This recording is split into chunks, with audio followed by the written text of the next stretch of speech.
Bonjour, je suis Mathilde Louberry, styliste personnelle et créatrice d'Imperfection, maison de conseil en style pour particulières et entreprises. À mon micro, des femmes inspirantes se racontent et ensemble, nous mettons en lumière la relation avec leur corps à un moment clé de leur vie, moment qui a d'ailleurs peut-être aussi ponctué la vôtre. J'espère que ces précieux témoignages résonneront en vous, vous toucheront, vous questionneront, vous donneront le courage de vous aimer et surtout de vous habiller à votre juste valeur. Bonne écoute!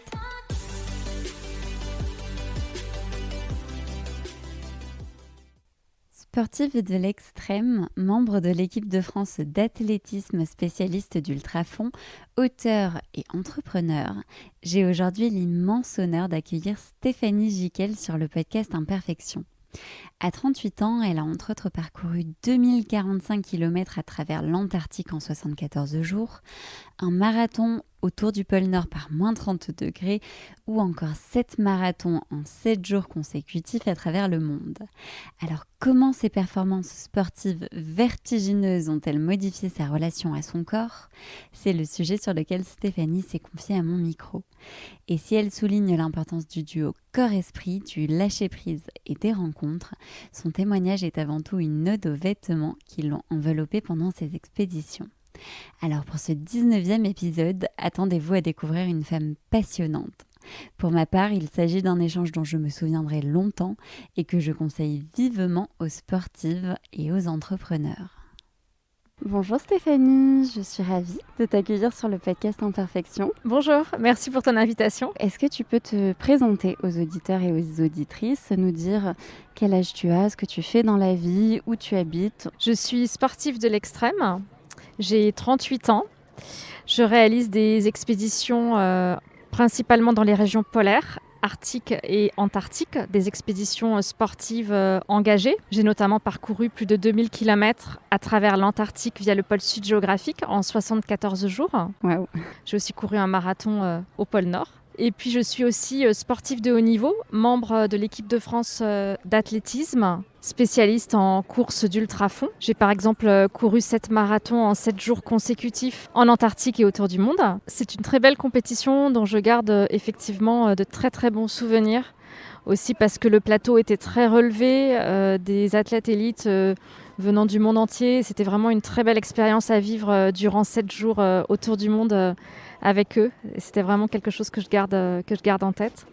J'ai aussi couru 240,6 km en 24 heures non-stop lors des derniers championnats du monde en 2019. Et là, je me prépare actuellement pour les prochains championnats qui auront lieu en Roumanie au mois d'octobre avec l'équipe de France. Oui. Je suis par ailleurs auteure. Je viens de publier mon 3e ouvrage qui s'intitule « En mouvement, persévérer et s'accomplir ». Puis je suis conférencière, entrepreneur, engagée aussi sur tout plein de sujets, notamment le sujet des femmes et l'entrepreneuriat au féminin. Je suis marraine de Femmes des Territoires, un réseau de femmes entrepreneurs. Je suis engagée dans différentes missions pour les jeunes aussi, l'association Petit Prince, l'école résiliente et également pour les sportifs de haut niveau en reconversion avec Assist Sport Academy. Mais quel parcours! Ce qui m'intéresserait de savoir, Stéphanie, c'est quelle est ta relation avec ton corps, quel est l'historique que tu as eu avec ton corps jusque-là et aujourd'hui? Alors pour moi, le corps est extrêmement important. Je crois qu'il s'agit d'un duo esprit et corps. On me dit souvent dans le sport de haut niveau ou dans les expéditions, le sport aventure, que c'est le mental qui compte. Je dirais que le mental est important. Effectivement, le mental est important pour pouvoir aller s'entraîner malgré la pluie, pour pouvoir aller en chambre de cryothérapie ou en chambre froide par moins 20 degrés, faire un entraînement qui dure 5 heures, 6 heures, de manière à pouvoir se préparer à une expédition polaire ou une compétition. Effectivement, le mental est important pour aller s'entraîner, faire une sortie longue de 6 heures à l'INSEP le dimanche matin quand on pourrait aller bruncher ou au contraire quand il pleut. C'est sûr que le mental est important. Maintenant, il faut aussi un corps. Le corps est fondamental et justement ce mental va permettre de préparer le corps, de faire en sorte de l'adapter à la fonction. Il y a quelques années, il y a 15-20 ans, je n'aurais jamais imaginé courir plus de 240 km en 24 heures. Évidemment. À force d'entraînement, de préparation, d'acclimatation, j'ai réussi à faire en sorte d'adapter mon corps d'un point de vue musculaire, en termes d'endurance aussi, de manière à ce qu'il puisse réaliser ce type de performance. Donc pour moi, c'est vraiment un duo entre le corps et l'esprit, à tel point que j'en prends énormément soin. Oui. J'ai été victime d'un accident en début d'année, renversé, percuté, fracture de la rotule. Oui. Je me suis sentie un peu démunie dans les jours qui ont suivi. J'ai eu l'impression que même si je n'étais pas responsable de cet accident, que je n'avais pas suffisamment pris soin de mon corps. Parce que c'est ensemble, c'est corps et esprit, c'est vraiment ensemble que l'on peut réaliser des performances. Bien sûr. Et pour moi, le corps est quelque chose c'est vraiment essentiel au même titre que l'esprit. Et je regrette que l'on fasse bien souvent une dichotomie entre les deux, notamment à l'école, dans l'éducation. Parce que ça me semble essentiel. Et en tant que sportif de haut niveau, je fais attention au sommeil, à l'alimentation, à la récupération. Et je me rends compte à quel point ces petites attentions de tous les jours permettent d'aller plus loin dans ces projets, permettent d'être plus concentré, d'être mieux, d'avoir une forme de mieux-être. Donc pour moi, le corps, c'est quelque chose d'ultra essentiel. Il faut en prendre soin. Je ne suis pas sûre qu'on puisse avoir une autre réponse en tant que sportif de haut niveau, à vrai dire, parce que ça me paraît tellement évident. Voilà, donc j'ai ce rapport-là. Il faut savoir que j'ai un parcours qui est très diversifié, puisque j'ai évolué pendant près de 10 ans dans le monde de l'entreprise, dans le domaine du droit. J'avais une activité très prenante, puisque je travaillais jusqu'à 70 heures, 80 heures par semaine, bien souvent jusqu'à minuit, 2 heures du matin. C'était une époque où je ne faisais pas attention à l'alimentation, je m'alimentais comme je pouvais, je mangeais des sandwichs à 16 heures l'après-midi. Bien souvent, je ratais le repas du soir, je ne prenais pas de petit déjeuner. Je ne prenais pas conscience de l'importance du corps à cette époque-là. Et aujourd'hui, donc je vis avec des moments de vie, j'aime beaucoup le changement. Aujourd'hui, je me consacre principalement au sport de haut niveau, à l'exploration. Et donc, j'ai une vision totalement différente sur le corps, l'alimentation, le sommeil, tout ce qui est cohérence cardiaque, l'importance de l'ostéopathie. Mais je pense qu'on y reviendra. Et pour moi, le corps est aussi important que le mental. Il faut savoir aussi une chose, c'est que quand vous partez en expédition polaire, si le mental est très fort parce que vous êtes extrêmement motivé, mais que vous ne faites plus attention à votre corps, le mental peut vous faire aller trop loin. Et c'est arrivé malheureusement encore récemment en expédition, des explorateurs qui étaient ultra motivés, qui sont allés au-delà de leurs limites, qui étaient extrêmement déshydratés, dénutris, qui ne se sont plus rendus compte parce que la motivation était trop forte et qui ne sont pas revenus d'expédition polaire. Et ça, c'est encore vrai aujourd'hui. Et donc, on n'est plus au début du XXe siècle, mais c'est encore vrai aujourd'hui. Donc, le mental et le corps vont de pair. Et c'est vrai dans les courses ultra-fonds aussi. On fait attention à ne pas être déshydraté, on fait attention à ne pas être au contraire trop hydraté, ce qu'on appelle l'hyponatrémie. On fait attention de ne pas être en hyperglycémie ni en hypoglycémie. Enfin, on fait attention à tous ces petits signaux. Et c'est aussi eux qui nous disent est-ce qu'on peut continuer ou pas. Donc il y a vraiment le mental et le corps, et ça j'y tiens vraiment beaucoup parce qu'on me parle tellement souvent du mental que non, le mental nous sert justement à adapter le corps, mais le corps est vraiment essentiel. Et ça suppose la connaissance de son corps. Ça suppose une très bonne connaissance de son corps. Et pour bien le connaître, c'est l'expérience, c'est à force de réaliser des expéditions, à force de s'entraîner, à force de tester. Il y a des choses, on finit par avoir l'intuition. Quand je suis partie sur les 7 marathons en 7 jours consécutifs en Antarctique et autour du monde, la première compétition se déroulait en Antarctique, il faisait moins 20, moins 25 degrés. Les autres athlètes n'avaient pas l'expérience du froid, en tout cas probablement pas autant que celle que j'avais pu avoir. Et ils étaient très équipés au départ, donc ils portaient plusieurs couches de vêtements. J'avais simplement une petite laine mérino et un fuseau. J'avais froid au départ, mais j'étais convaincue d'avoir le bon équipement parce que je sais la façon dont mon corps réagit au froid après quelques minutes d'effort par moins 20, moins 25 degrés. Je sais qu'on crée beaucoup de chaleur, que l'on se réchauffe et que si au contraire on est trop équipé, la transpiration gèle et on est ensuite très très mal. On ne peut pas finir l'épreuve. Ouais. Mais tout ça, c'est l'expérience et c'est vrai que la connaissance du corps, je pense qu'il y a peut-être un peu d'intuition. Et je pense qu'il y a aussi surtout beaucoup d'expérience. En fait, il faut tester, il faut essayer des choses. Et le sport est pour ça évidemment un bon terrain de jeu. À force, on se connaît. Ça paraît totalement fou d'extérieur quand on dit qu'on court plus de 200 km en 24 heures. Oui. mais en fait, on peut adapter son corps à ce type de pratique. Moi, ce que j'aime beaucoup, c'est justement la répétition, c'est-à-dire la mesure du beau geste, celui qui va nous permettre de réaliser la performance.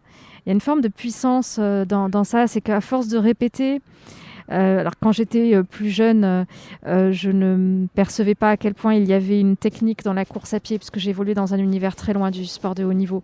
Donc j'aimais beaucoup la course à pied, j'étais toujours dans les premières, dans les crosses, à l'école, etc. Mais pour moi, il suffisait juste de courir. Ouais. Par contre, dans les sports où la technique pouvait se percevoir de manière plus intuitive, en gymnastique ou en roller ou autre, j'aimais bien perfectionner ce geste parce que je voyais bien qu'il pouvait nous permettre de réaliser des choses que l'on ne soupçonnait même pas initialement. Ouais.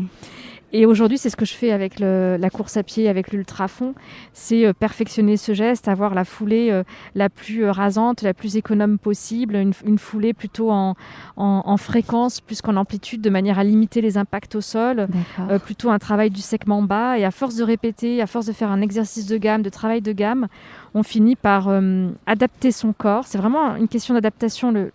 La vie est une question d'adaptation, on s'adapte à tout. Oui. Mais pour ça, il faut beaucoup de temps.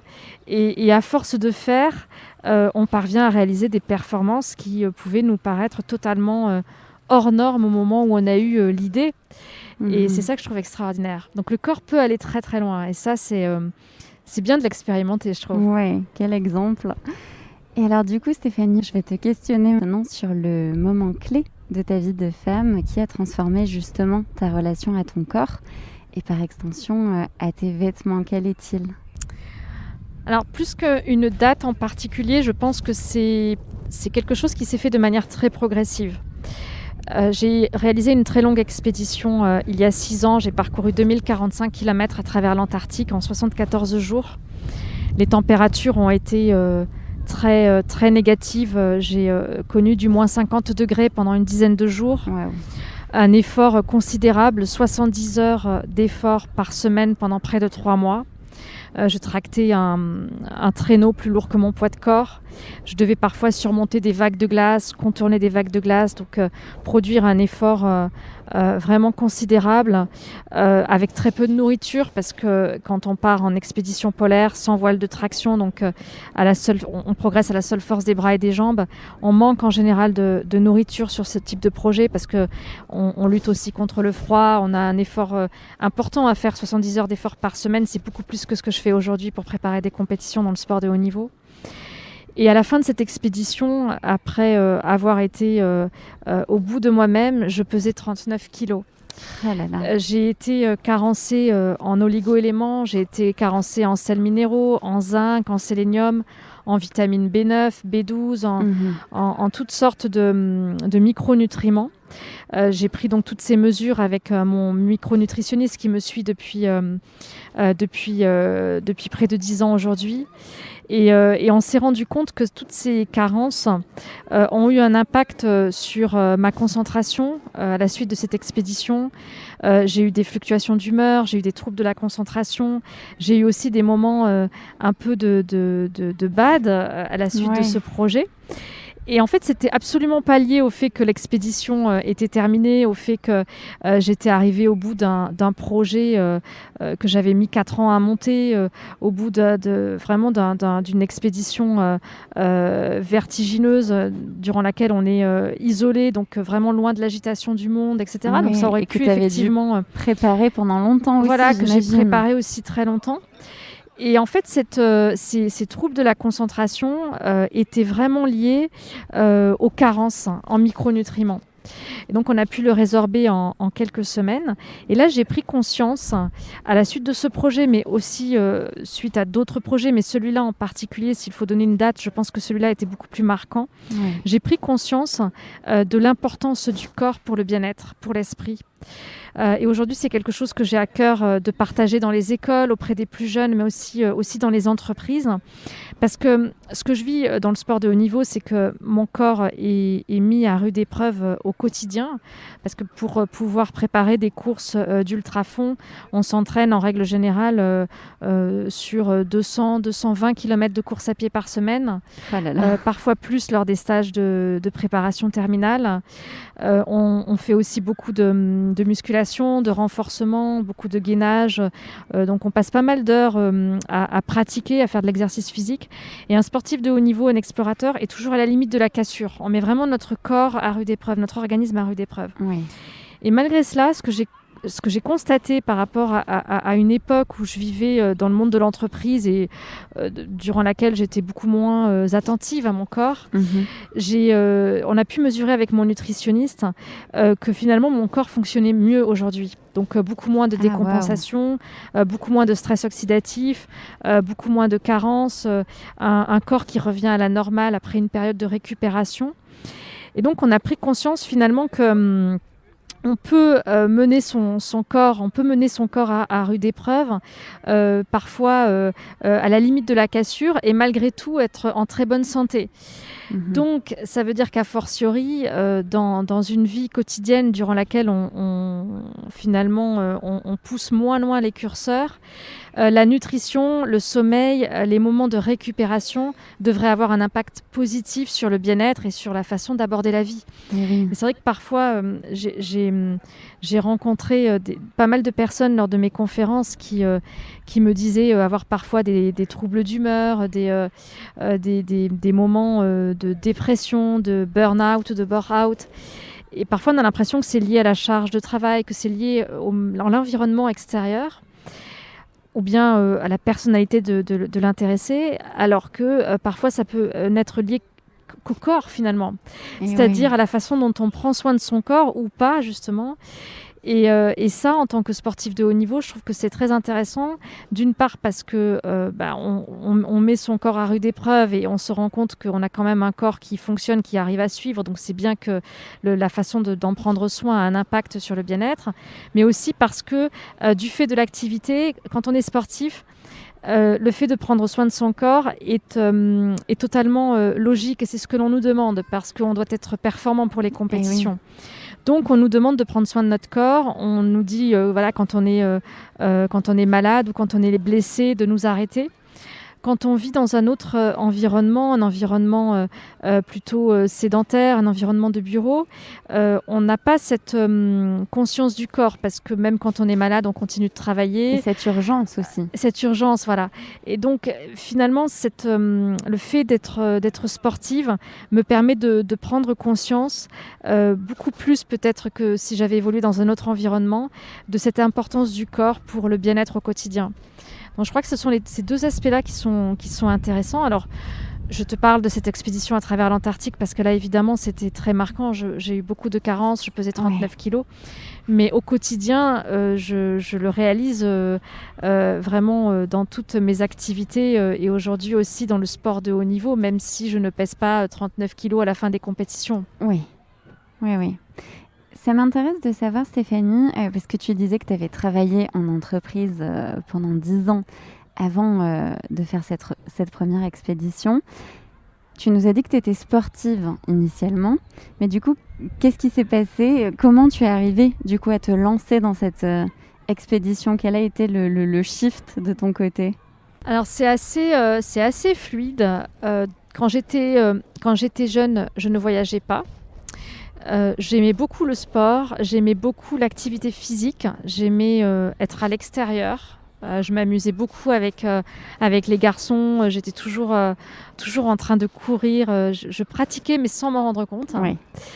Et mon rêve, c'était de voyager, de découvrir le monde. Okay. Donc j'ai évolué dans un environnement familial très, très éloigné du voyage, très éloigné du sport-aventure, très éloigné du sport de haut niveau aussi. Et donc j'ai utilisé, comme je ne connaissais pas d'autre environnement. J'ai utilisé les études, puisque les études étaient obligatoires, comme moyen de m'émanciper, en me disant que ça allait me donner quelques outils pour pouvoir entreprendre et voyager, découvrir le monde, apprendre et connaître. Donc j'ai fait une école de commerce. Ensuite, je suis rentrée en entreprise, dans une entreprise dans le domaine du droit. Déjà aussi parce que j'aime beaucoup la connaissance, donc j'ai appris énormément et notamment j'ai appris sur le monde économique, puisque là aussi j'ai évolué dans un environnement qui était très éloigné de cet univers-là. J'ai remboursé mes emprunts d'étudiants. J'ai financé mes premiers projets de voyage et puis de sport, jusqu'au jour où j'ai réalisé des expéditions de plus en plus longues, de plus en plus engagées. Et puis un jour, on finit par se consacrer quasiment exclusivement au sport. Alors, jamais complètement, parce que j'accorde beaucoup d'importance à l'équilibre et j'ai aussi une vie d'entrepreneur. Je suis indépendante aujourd'hui et c'est important pour moi de continuer à avoir un pied dans le monde de l'entreprise, parce que je trouve que l'équilibre, et c'est vrai aussi pour le corps, apporte beaucoup pour se sentir mieux, pour rebondir plus facilement après un échec, pour surmonter mieux les obstacles, pour se lancer de façon plus sereine dans ses projets. J'ai été accidentée en début d'année, je prépare les championnats du monde, j'ai d'autres activités en parallèle, notamment l'écriture. Et pendant ces semaines d'immobilisation, j'ai terminé mon dernier livre en mouvement. Donc cet équilibre, il est aussi utile quand on est face à des obstacles. Donc je conçois la vie comme une succession de moments de vie. Alors c'est vrai qu'à un moment donné, je consacrais quasiment tout mon temps à la vie en entreprise, au monde du droit. Et puis aujourd'hui, je consacre plus de temps au sport. Mais je crois que dans chacun de ces moments de vie, c'est bien de conserver un équilibre. Alors, il y a eu des moments de ma vie où j'en avais un peu moins et où j'ai délaissé notamment on va dire cette dimension corporelle. Je faisais beaucoup moins de sport. À certains moments, je n'en faisais plus. Je pense notamment à mes années de classe préparatoire. Et je trouve que c'est extrêmement dommage. Avec le recul, je prends conscience du fait qu'il est important de consacrer du temps à l'activité physique, consacrer du temps à choisir son alimentation, à choisir ce que l'on met dans son assiette. Ce n'est pas du temps perdu. Alors c'est sûr, ça prend du temps de faire ses courses. Ça peut paraître être une activité complètement accessoire, tout comme toutes les tâches administratives, alors qu'en réalité, ça ne l'est absolument pas. C'est une tâche qui me semble aussi essentielle que dormir ou que finalement passer du temps avec sa famille, avec ses amis, parce que l'alimentation peut changer complètement son quotidien. Quand on est sportif de haut niveau, si on ne faisait pas attention à son alimentation, on serait amené à manger peut-être 6 000 à 8 000 kilocalories par jour. Si on ne prenait que l'aspect énergétique de l'alimentation. Or, l'alimentation a aussi une dimension fonctionnelle, et choisir des aliments qui ont une très bonne densité micronutritionnelle, donc qui sont riches en micronutriments, en oligo-éléments, en sels minéraux, en vitamines, en fibres, c'est permettre à son corps de mieux s'adapter et donc d'être capable finalement de lutter contre le vieillissement cellulaire, contre les maladies type diabète ou bien hyperglycémie, obésité, etc. Enfin, il y a vraiment une richesse de l'alimentation qu'il faut prendre en compte, mais pour ça il faut bien choisir ses aliments, parce que malheureusement aujourd'hui la plupart des aliments qu'on nous propose, notamment tout ce qui est plat préparé, ce sont des aliments qui sont certes parfois qualitatifs d'un point de vue énergétique, donc ils vous apportent tout ce dont vous avez besoin d'un point de vue glucidique ou en termes de protéines, mais qui ne sont pas suffisamment riches d'un point de vue micronutritionnel. Et en tant que sportif, si on se limitait à ce type d'alimentation, on serait amené à manger vraiment beaucoup plus, de manière à pouvoir résister, parce qu'un sportif, quand il est soumis à des heures vraiment importantes d'entraînement, 20 heures, 25 heures semaine, le zinc, par exemple, qui est un oligo-élément, est utilisé pour lutter contre l'oxydation du corps liée à la surcharge, à l'entraînement.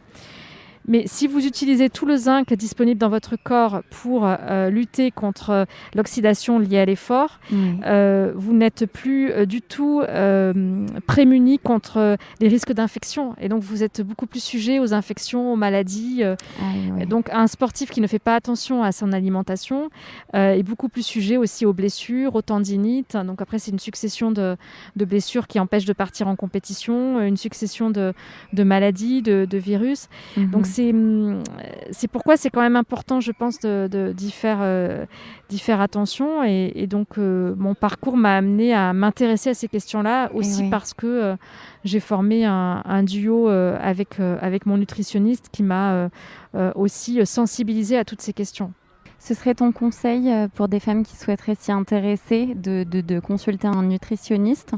Ou alors, il y a des ouvrages que tu peux conseiller notamment? Alors, je conseillerais les ouvrages de mon nutritionniste qui s'appelle Didier Chaud, qui a pas mal écrit. Il a écrit une dizaine d'ouvrages sur la nutrition et la micronutrition. C'est un expert qui travaille auprès des sportifs de haut niveau, notamment auprès des cyclistes professionnels, auprès d'équipes de football de première division et aussi auprès de l'équipe de France de natation. D'accord. Puis après, il s'occupe de sportifs en individuel, notamment en ski alpiniste et en athlétisme. Voilà, je conseillerais ces ouvrages. Après, je pense que c'est surtout une question de temps, c'est-à-dire prendre du temps pour s'intéresser au sujet, s'intéresser à ces super aliments et ne pas essayer forcément de faire quelque chose de très compliqué. Dans l'alimentation, ça peut être très simple. On peut manger des graines, des fruits, des légumineuses, sans forcément être... On n'est pas obligé d'être un très grand cuisinier. Il suffit de choisir des aliments qui sont simples. Et au final, on se rend compte qu'on mange moins, mais on mange mieux. Et finalement, quand on choisit une alimentation qui nourrit bien, à la fois d'un point de vue énergétique, mais aussi micronutritionnel, on n'a plus forcément des fringales à 17h, on n'a plus forcément des fringales en fin de matinée. Donc, c'est toutes ces petites choses. Donc, prendre du temps pour pouvoir faire ses courses, ça me semble essentiel. Et puis, parfois aussi, lâcher prise, se faire plaisir, ça me semble essentiel aussi. Parce qu'on a parfois des impressions qui sont négatives sur certains aliments. Je pense notamment au thé, au café, au vin rouge, qui sont pourtant riches en polyphénol. Et donc, ils ont des propriétés antioxydantes qui sont excellentes. Et donc, j'avoue qu'en tant que sportif de haut niveau, je bois aussi du vin rouge de temps en temps, du café. Voilà, donc c'est vraiment, je pense qu'il faut aussi se faire plaisir. Le chocolat noir est excellent. Il est tout plein de vitamine D. La vitamine D permet de renforcer sa flore intestinale et en temps de Covid, c'est essentiel. Donc, je pense qu'il faut aussi parfois lâcher prise et puis être un peu décomplexé. Donc, en fait, là aussi, c'est une question d'équilibre. En réalité, c'est comme les activités, pouvoir passer d'une activité à l'autre, essayer de consacrer un moment de vie à 2-3 activités, mais sans surcharge. C'est pareil pour l'alimentation. C'est pas parce que lors d'un déjeuner ou d'un dîner, on va faire un écart, ou c'est pas parce que pendant une semaine, on fait des écarts que tout est terminé et qu'on ne va pas pouvoir atteindre son poids de forme lors de la compétition. Je crois que c'est avant tout une question d'équilibre et de bien-être aussi. Il faut se sentir bien quand on fait quelque chose. C'est super rassurant parce que de prime abord, on se dit que c'est d'abord une question de rigueur avant que d'être une question d'équilibre. La rigueur et la discipline, c'est quelque chose qui me semble important et j'en parle d'ailleurs dans mon livre En mouvement. J'ai consacré un chapitre à la discipline. C'est vrai que si on veut réussir une compétition internationale, si on veut monter sur un podium ou autre, il y a une question de discipline. C'est-à-dire que si on décide de s'entraîner tous les matins durant 1 heure et puis tous les soirs 2 heures, on a un plan d'entraînement, l'entraîneur nous envoie une programmation. Il faut y aller même s'il pleut, il faut y aller même si on n'a pas forcément envie d'y aller. C'est une question de rigueur, de discipline. Après, si vous avez une douleur qui est inhabituelle, l'intelligence veut qu'au contraire, vous n'y allez pas. Donc il y a des exceptions à la discipline. Et je crois qu'en matière d'alimentation, en matière de soins du corps, L'exception, c'est aussi parfois le bien-être, se sentir bien. Et ça, c'est quelque chose qui pour moi est essentiel. Donc, en fait, je fais souvent à l'intuition, c'est-à-dire que il est évident qu'à 2 semaines d'une compétition, quand il faut atteindre un poids de forme, mon poids de forme c'est 43 kilos sur les compétitions d'athlétisme.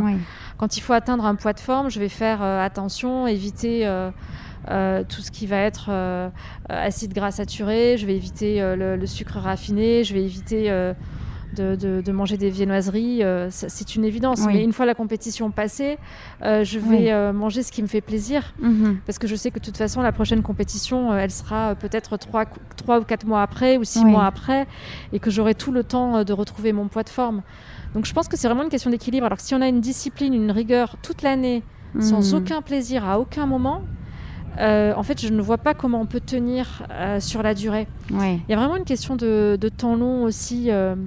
Ça, j'en parle beaucoup aussi dans mon ouvrage. La question du temps long, c'est que quand on est en mouvement vers un objectif, qu'il soit sportif, qu'il soit entrepreneurial, personnel, peu importe, il y a une question de temps qui compte. Le corps, on met du temps à l'adapter à la fonction. On met du temps à faire en sorte de pouvoir courir 240 km en 24 heures. Mais pour pouvoir tenir ce temps, il faut aussi avoir des moments de plaisir.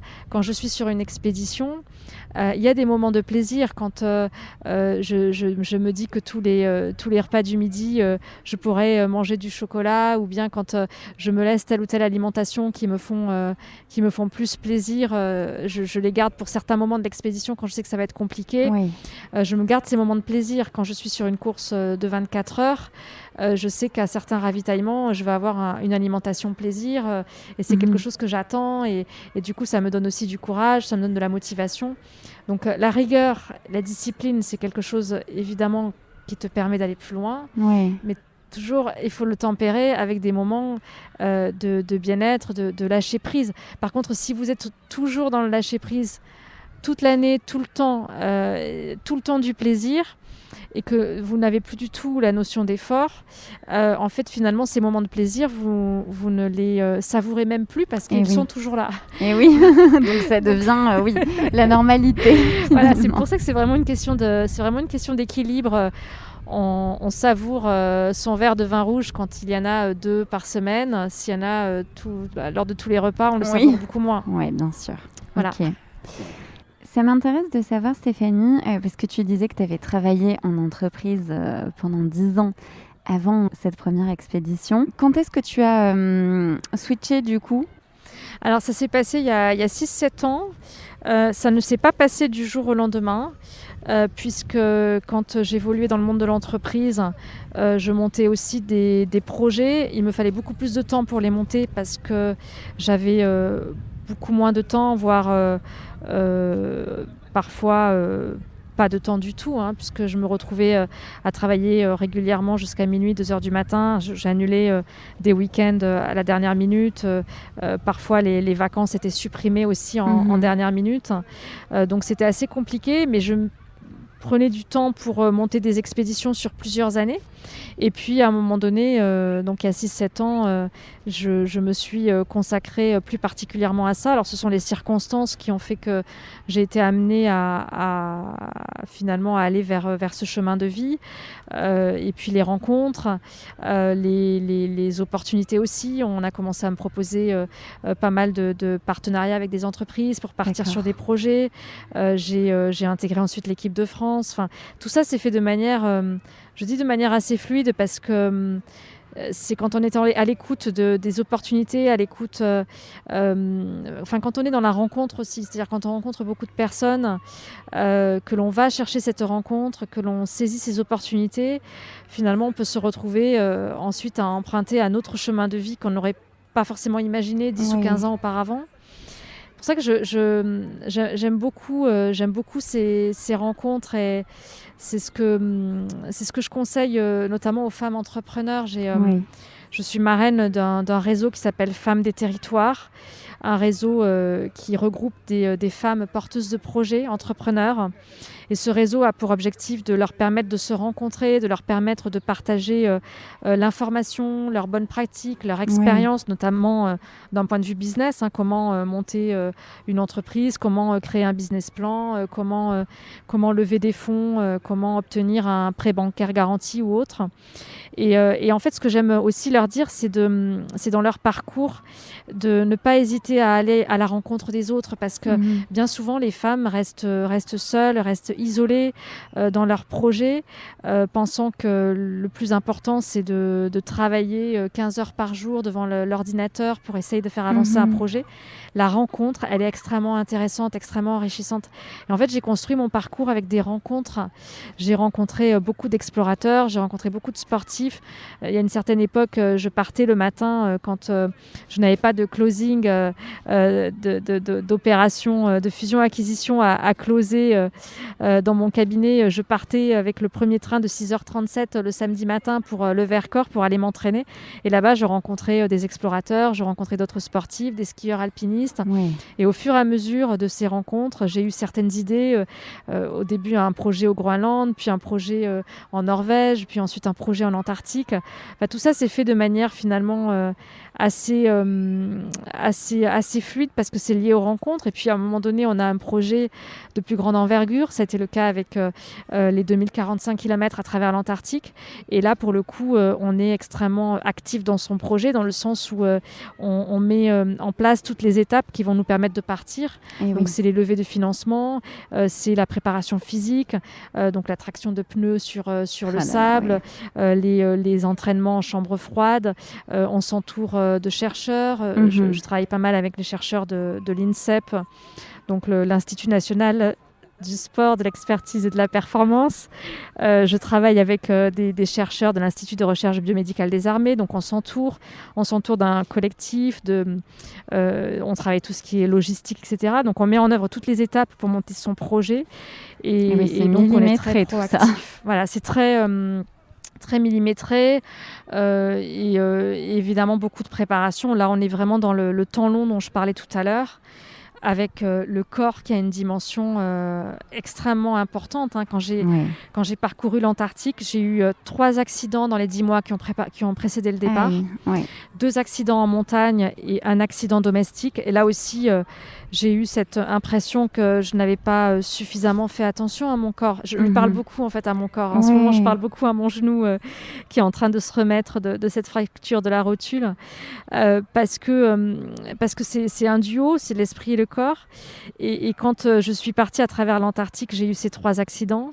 Donc il y a eu un moment de déni, et puis après une acceptation pour pouvoir se projeter à nouveau, donc une replanification totale de l'entraînement pour pouvoir atteindre l'objectif malgré tout, finalement en allant au rythme du corps, parce que le corps, vous pouvez pas aller plus vite que son rythme. Là, j'ai une fracture de la rotule, donc ça veut dire plusieurs semaines d'immobilisation, une flexion du genou que j'ai perdu, donc suite à cette immobilisation, des raideurs tendineuses, des raideurs articulaires. Et tout cela, il a fallu du temps pour que ça revienne. Là, je suis en cours de rééducation encore. Une perte importante, une fonte musculaire au niveau du quadriceps. Et je ne peux pas aller plus vite que la musique, parce que si je vais plus vite que ce que le corps peut faire, je vais le casser. Et donc au final, mon objectif, je ne l'atteindrai pas. Donc j'ai l'objectif en tête. J'essaye d'être préparée, d'être forte mentalement. Être fort mentalement, c'est persévérer vers son objectif, mais c'est aussi accepter d'aller au rythme de son corps. Je crois que quand on a cette intelligence-là, de prendre soin de son corps, on peut aller plus loin. Donc il faut vraiment être à l'écoute, ne pas vouloir le brusquer, ne pas vouloir à tout prix accumuler les kilomètres trop rapidement parce qu'on a la compétition, l'échéance qui arrive. Je crois qu'il faut vraiment être à l'écoute. Et si je ne suis pas prête en octobre parce que le temps n'aura pas été suffisant pour que le corps se remette, je considérerais que c'est un contretemps, cet obstacle, Oui. et je me préparerai pour les prochains championnats du monde qui auront lieu en 2023 en Chine, en considérant que cet obstacle aura été un très gros contretemps par rapport à mes objectifs. Mais de toute façon, je pense que on ne peut pas brusquer le corps, on n'a pas d'autre choix. Quand on est face à une situation comme celle-là, il faut bien faire avec. Et le fait de l'accepter déjà permet de surmonter plus facilement cet obstacle, ce contretemps. Et ça permet de mieux se projeter, ça permet de ne pas perdre d'énergie à renoncer à quelque chose contre lequel vous ne pouvez rien quand on est en plein milieu du continent antarctique, que l'on est face à des vagues de glace qui font 1,50 m, 2 mètres, et on n'a pas d'autre choix que de les surmonter les unes après les autres, donc au risque de casser ces skis de randonnée avec un traîneau qui se renverse toutes les minutes, qu'on est obligé de redresser. On progresse à 2,5 km/h. Il ne sert à rien de renoncer à ces obstacles ou de se plaindre, parce que de toute façon, personne ne peut entendre cette complainte quand vous êtes en plein milieu de l'Antarctique. Personne ne peut venir pour enlever ces vagues de glace. C'est la même chose quand on fait face à un accident corporel. L'accident, il est passé. Maintenant, c'est fait. Donc, il faut laisser le temps au corps de se remettre et progresser petit à petit. Donc, il y a une très grande... C'est vrai que quand tu dis qu'il faut bien connaître son corps, c'est tout à fait vrai. Et c'est une discussion que j'avais avec mon kiné, parce que tous les corps sont différents. On ne peut pas dire à quelqu'un, à la suite d'un tel accident, il faut commencer tel exercice de rééducation après tant de semaines, il faut faire tel exercice de renforcement, tant de répétitions, telle fréquence, parce qu'en fait, on est tous différents et que chaque corps va réagir différemment. Et si vous êtes à l'écoute de votre corps, si vous le connaissez bien, vous savez quand vous allez trop loin, vous savez quand au contraire vous pouvez supporter une charge un peu plus importante, et donc vous êtes en mesure finalement de reprendre le haut niveau un peu plus rapidement, parce que vous avez cette écoute très fine. Et ça, c'est intéressant. Moi, j'aime beaucoup en fait ces moments-là d'échange. C'est pour ça que j'aime beaucoup parler à mon corps. T'es pas la première à me confier ça, pour le coup. Mais ça m'étonne pas, je trouve que c'est quelque chose... c'est important de ménager sa monture. Ça me semble être essentiel.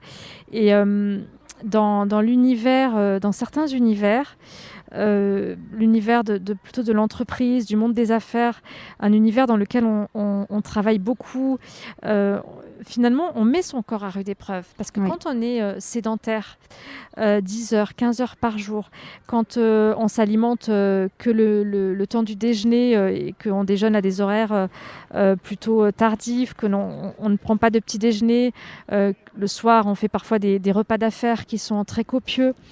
Quand on a cette vie-là, on met son corps à rude épreuve sans s'en rendre compte. Oui. Et donc, on peut avoir ensuite finalement des difficultés à être bien au quotidien. On peut se sentir moins efficace dans sa vie professionnelle. On peut se sentir parfois frustré, parfois un peu dépressif ou mal, alors que finalement, c'est parce qu'on a peut-être oublié ce corps qui souffre et on ne le voit plus. Je crois que il est question d'adaptation pour un sportif de haut niveau, c'est une évidence. On s'adapte, on s'entraîne, on se prépare à réaliser une compétition. Donc on fait en sorte de mettre le corps en disposition de pouvoir faire. Mais je crois qu'il y a aussi une question d'adaptation dans toute activité. Quand du jour au lendemain, on se retrouve à travailler 15 heures devant un ordinateur sans s'être acclimaté à ça, on peut se retrouver à avoir des douleurs, des douleurs au niveau du dos, on peut avoir des douleurs au niveau des cervicales, on peut avoir tout plein de choses dans son corps, des troubles de la circulation sanguine aussi. Si on y était allé de manière progressive, si cette dimension-là était davantage prise en compte, que ce soit à l'école ou dans les entreprises, peut-être qu'on arriverait finalement à s'adapter un petit peu mieux à ces fonctions qui sont finalement très traumatisantes aussi pour le corps. Bien sûr. Et ça, j'en ai pris d'autant plus conscience quand je me suis retrouvée immobilisée du jour au lendemain en début d'année, puisque j'acclimate mon corps aux fonctions. Quand je pars courir à Cape Town, qu'il fait 38 degrés, je reste 14 jours en chambre thermique à l'INSEP, 1 heure par jour, de manière à pouvoir acclimater mon corps à la chaleur et être capable de reproduire une performance que je réaliserai en milieu tempéré, pouvoir la reproduire en milieu chaud. Donc faire en sorte que ma température centrale augmente moins et que ma fréquence cardiaque augmente moins aussi dans ces milieux chauds. Donc c'est ce que l'on appelle l'acclimatation à la chaleur. C'est ce que font aujourd'hui les athlètes pour les Jeux Olympiques de Tokyo. Quand on s'entraîne, l'entraînement est une forme d'acclimatation. On prépare son corps à pouvoir courir 200-240 km en 24 heures ou sur des ultra-trails. Mais quand on se retrouve immobilisé du jour au lendemain, il n'y a aucune acclimatation progressive. Oui, donc là, on prend conscience dans ces moments-là du choc. Et c'est ce que l'on peut vivre dans le quotidien, dans d'autres aspects de la vie. On prend conscience de ce qu'il se passe quand le corps se retrouve du jour au lendemain confronté à une situation à laquelle il n'était absolument pas préparé. Donc on a des troubles de la circulation, on a des douleurs qui sont... pour ma part, j'ai des douleurs plus fortes qu'après des courses de 24 heures. Oui. Tout ça pour dire que l'adaptation... Elle est importante et elle devrait faire partie intégrante de toutes nos activités. Oui. Et alors Stéphanie, moi, en tant que styliste personnelle, j'aimerais qu'on aborde la question du vêtement qui enveloppe ce corps et l'importance du vêtement potentiel. Mais je suis curieuse de savoir si les vêtements ont eu un impact sur tous ces exploits que tu as réussi à accomplir, ces exploits physiques. Alors, le vêtement a évidemment une part très importante, déjà parce que le vêtement fait partie de la préparation logistique, que ce soit sur les courses ou sur les expéditions. On choisit un vêtement qui est adapté. Quand on part en expédition par des températures de moins 35, moins 50 degrés, comme je l'ai connu en Antarctique, on choisit un équipement qui est adapté à la fonction. Ça veut dire un équipement qui va être à la fois technique, qui va être suffisamment léger pour pouvoir produire un effort 70 heures par semaine, donc en tractant une charge. Il ne faut pas que ce soit un équipement trop chaud parce que sinon la transpiration gèle et ensuite on est vraiment dans une situation d'inconfort et on peut avoir extrêmement froid. Il faut que ce soit un équipement qui soit efficace. Pour te donner un exemple, il faut que ce soit un équipement qui ait des zips, que l'on puisse dézipper rapidement, que ce soit pour aller aux toilettes ou bien pour pouvoir s'alimenter toutes les heures et le faire de manière rapide. Les bottes sont essentielles. On m'a prêté un jour des bottes pour une expédition au Svalbard. Ce sont des bottes qui conviennent très bien à certains explorateurs. J'ai eu des douleurs et des ampoules après quelques jours de marche. Ce serait impossible de réaliser une expédition de plusieurs mois avec cet équipement. Donc ça veut dire que l'équipement, il faut vraiment le tester. Ce qui convient pour un explorateur peut ne pas du tout vous convenir. Donc pour moi, le vêtement, il est évidemment essentiel. C'est-à-dire que dans la préparation, on a certes la préparation de l'itinéraire, la préparation de financement, mais on a aussi l'entraînement, certes, mais on a aussi toute une préparation logistique avec la préparation de l'alimentation, une alimentation adéquate en termes de glucides, de protéines, lipides, mais aussi en termes de micronutriments, et puis une préparation de l'équipement vestimentaire. Quand on part par exemple au pôle Nord pour courir un marathon par moins 30 degrés, si on ne prépare pas du tout l'aspect vestimentaire, il est possible que l'on porte juste un seul masque pour couvrir ses yeux. Or, au bout de quelques minutes, parfois quelques heures, le masque se couvre de givre. Donc si on veut éviter des gelures à la cornée, des gelures au niveau des joues, il faut pouvoir changer ce masque. Maintenant, quand on est dans une expédition, on ne peut pas non plus se surcharger. Donc il faut choisir le nombre de masques adéquat de manière à en avoir suffisamment sur la journée de marche et en même temps pas trop pour pas alourdir le traîneau. Exactement. Les équipements en expédition, on n'en a pas beaucoup, hein. Quand je suis partie à travers l'Antarctique pendant près de 3 mois, je n'ai jamais changé de vêtements. J'ai ajouté ou enlevé des couches en fonction de la température. Oui. En général, la température, on finit par en avoir une intuition, hein. On sait s'il fait moins 32, s'il fait moins 35, s'il fait moins 45. Quand il fait moins 45, on a 3 couches. Quand il fait moins 30, on a 2 couches. Quand il fait moins 25, on n'a qu'une couche. Tout ça, il faut pouvoir l'adapter en temps réel assez rapidement. Mais on porte vraiment très peu de tenues. Ce sont des tenues aussi qui ne doivent pas créer de frottement. Ce sont des tenues qui doivent être respirantes. Tout ça demande beaucoup de temps en termes de tests. C'est pour ça que j'aurais beaucoup de mal à dire si c'est l'entraînement physique qui prend plus de temps ou si c'est la préparation logistique. Parce que je crois que finalement, on y accorde autant de temps dans les deux cas. Quand on part sur ce type de projet aussi, on est finalement peu habillé dans le sens où on porte peu de tenues, donc on prend conscience aussi moi j'aime beaucoup ces moments-là où on a très peu de choses avec soi. Oui. On a tout dans un traîneau, son alimentation, son réchaud, sa tente, des vêtements supplémentaires au cas où il fait moins 35, moins 45 degrés que l'on rajoute par-dessus sa laine mérino. Mais au final, on arrive à passer plusieurs semaines, plusieurs mois avec très peu de choses. Et donc aujourd'hui, j'ai finalement pour moi, c'est le mieux et le moins. Avoir moins de choses, mais avoir du mieux. C'est un peu ça que je ressens.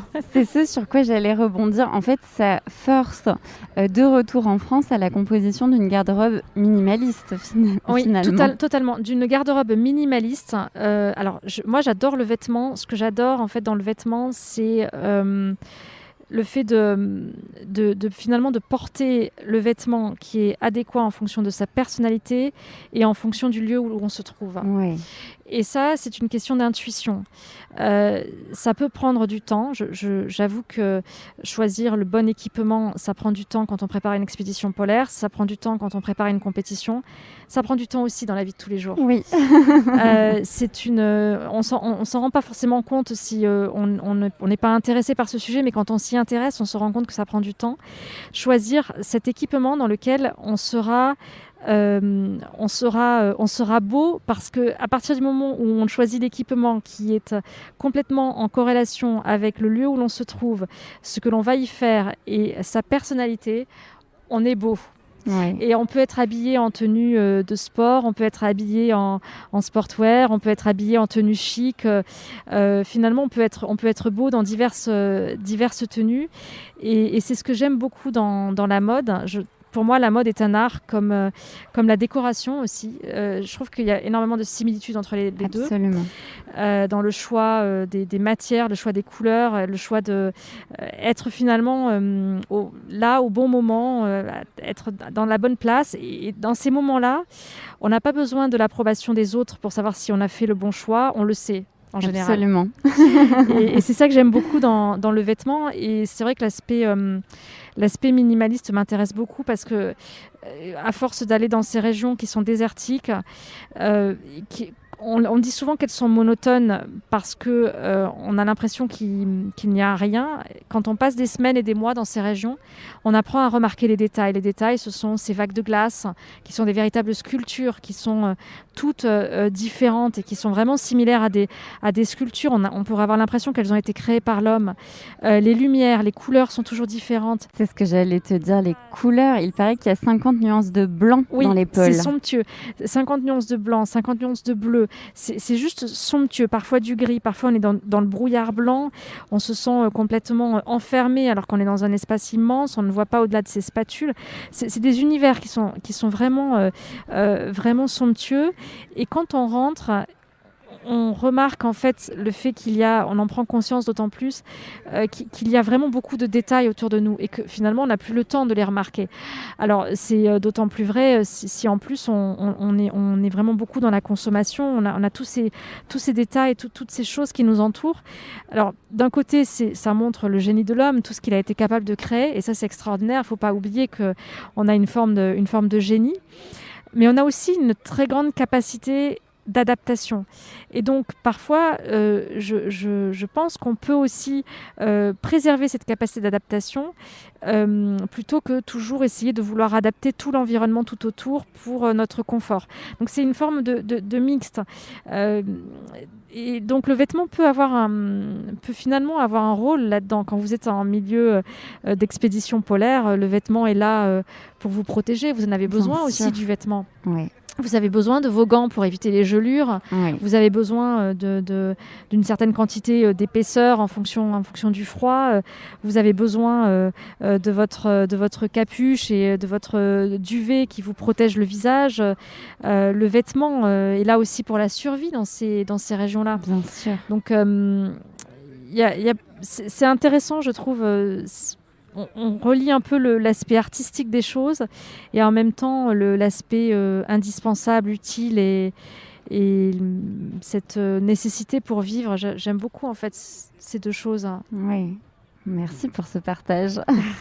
Stéphanie, j'ai une dernière question pour toi, la question signature du podcast. S'habiller à sa juste valeur, qu'est-ce que ça veut dire pour toi ? Pour moi, ça veut dire se sentir bien.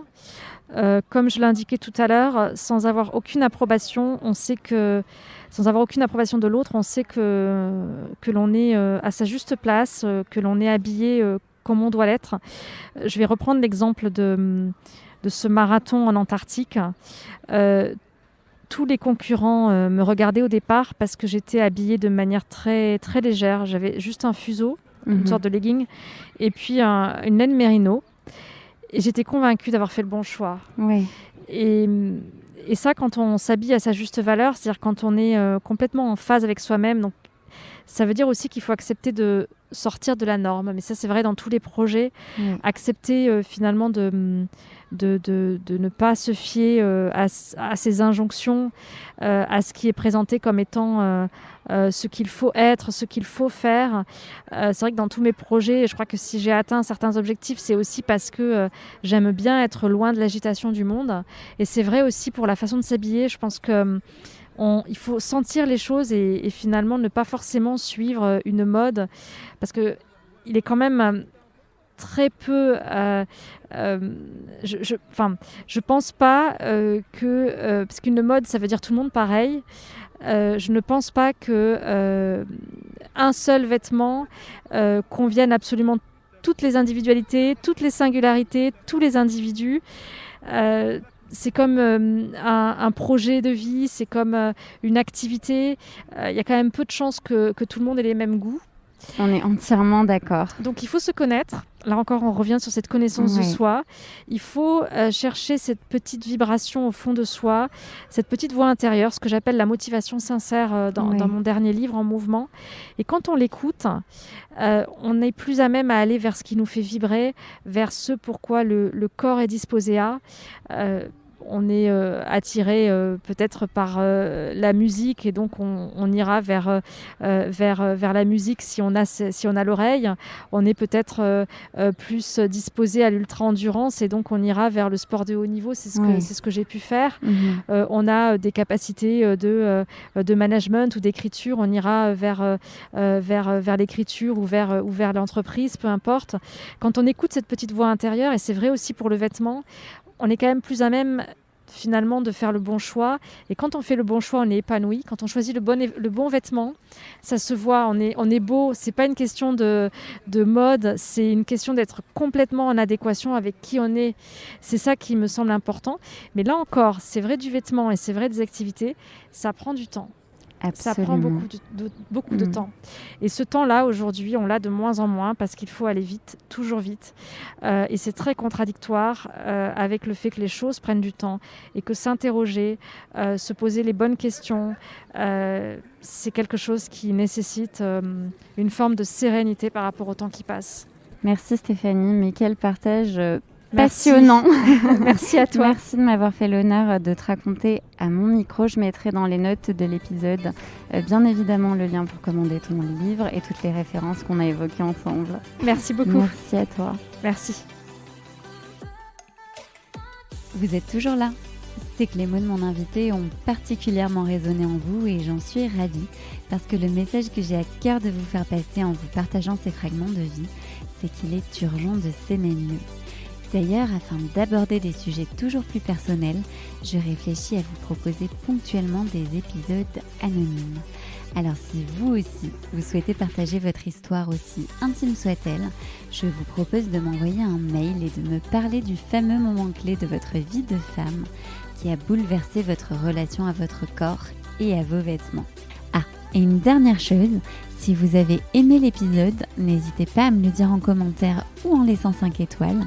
Ça vous prend quelques secondes et moi, c'est ce qui m'aide le plus pour faire connaître le podcast. Take care, Mathilde d'Imperfection.